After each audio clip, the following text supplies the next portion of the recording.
Hi, my name is Dr. Colette Karen Brown Graham. I'm an obstetrician gynecologist and I practice in the Wellington area. I'm actually the current president of the T. Leroy Jefferson Medical Society. I have been involved with the organization for upwards of maybe 8 to 10 years. The organization is primarily physicians of color who actually have a passion for giving back to the community. We do health fairs, we do anything helping in the community with mentoring, mentoring of students, and this is part of our initiative and passion. I'm originally from Jamaica, West Indies. I came here when I was 13 years old. We came like many other people at that time because my parents wanted to move and have better for their kids. So we went to Miami, Florida. I went to Duke University for undergraduate after high school, graduating in Miami. And after 4 years there, I went to medical school at the University of Miami. I was blessed enough to have a full tuition scholarship, which was a wonderful thing. My residency was in Boston at Boston University Medical Center, and I also was going to save the world, so I have a public health degree from Harvard University. I decided to practice obstetrics and gynecology because I actually love it. I love delivering babies. I love taking care of females. I love every aspect of OBGYN, and if you ask me tomorrow what I would be, I would tell you I still want to be an OBGYN. We came back here, myself and my husband, because we ended up practicing in Rochester, New York, and because I needed to be warm. So coming from the West Indies, it is very cold in Rochester and Boston. We actually were moving colder and colder, and I wanted to get back to where it was warm. I have 3 other people, actually 4, but one's a dog in my family. There is my husband, Alvin Graham, who is an industrial engineer, and we met in Boston. And there are my 2 children. They're twins, Gabriel and Giselle Graham, who are actually seniors at Dreyfus School of the Arts. They're actually violinists, and they love the violin. And I'm hoping that at least one of them follows me into the world of medicine. She actually plans next year, she's going to be a senior on doing chemistry for her undergraduate degree. And my dog, Chance, who has been with us for 15 years, and he's my 10-pound little friend. So that's my family in a nutshell. Outside of medicine, I actually do not too much.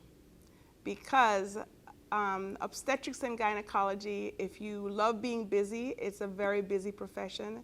You have to be up at night delivering babies. We actually do surgery, and so that takes up, and then you have to also see patients.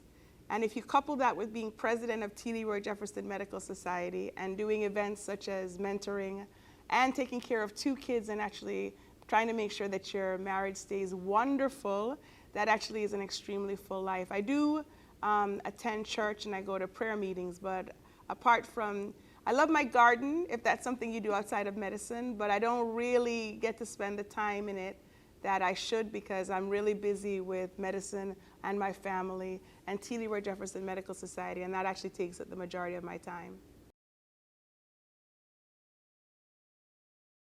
In my 3rd year of medical school, I decided that I needed to pick a profession because that's when the professors expect all of us to pick a profession. So you basically start rotating into different areas.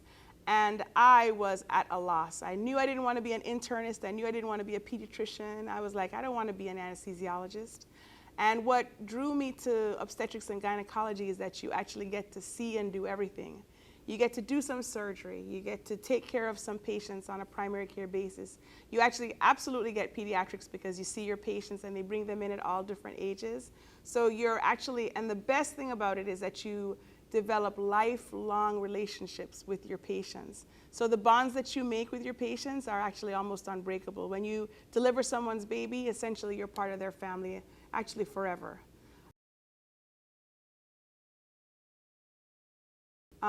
Some of the challenges that you face in all of medicine right now is that it really has changed. And I'm going to say that with the caveat that nothing stays the same that you ever are in. So medicine has changed. And I think some of it's for the better and some of it, unfortunately, has been for the worse. I don't remember when I first started as much paperwork as we have.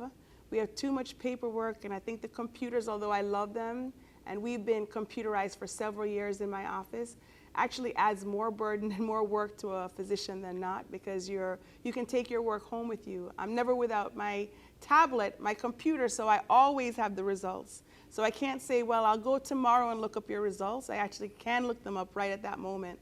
So being always connected, believe it or not, it brings more work, not less.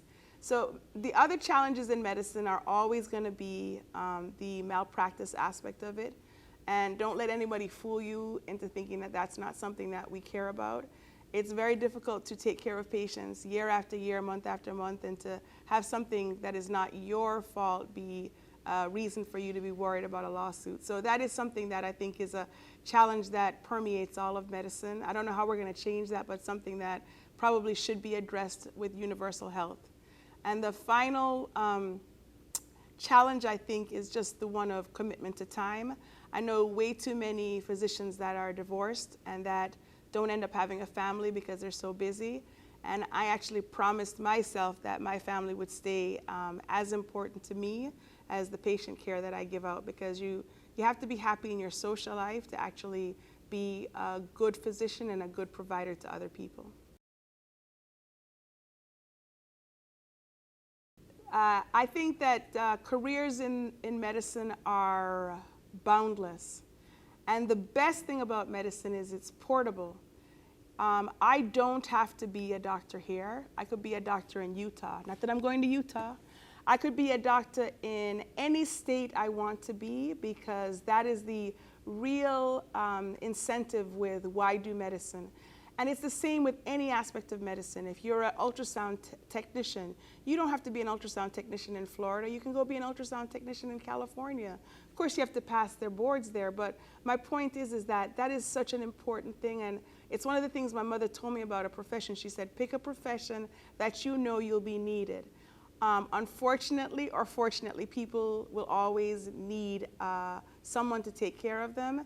And I think if I was to give anyone advice about why do medicine, it's because it's a job that you will always have.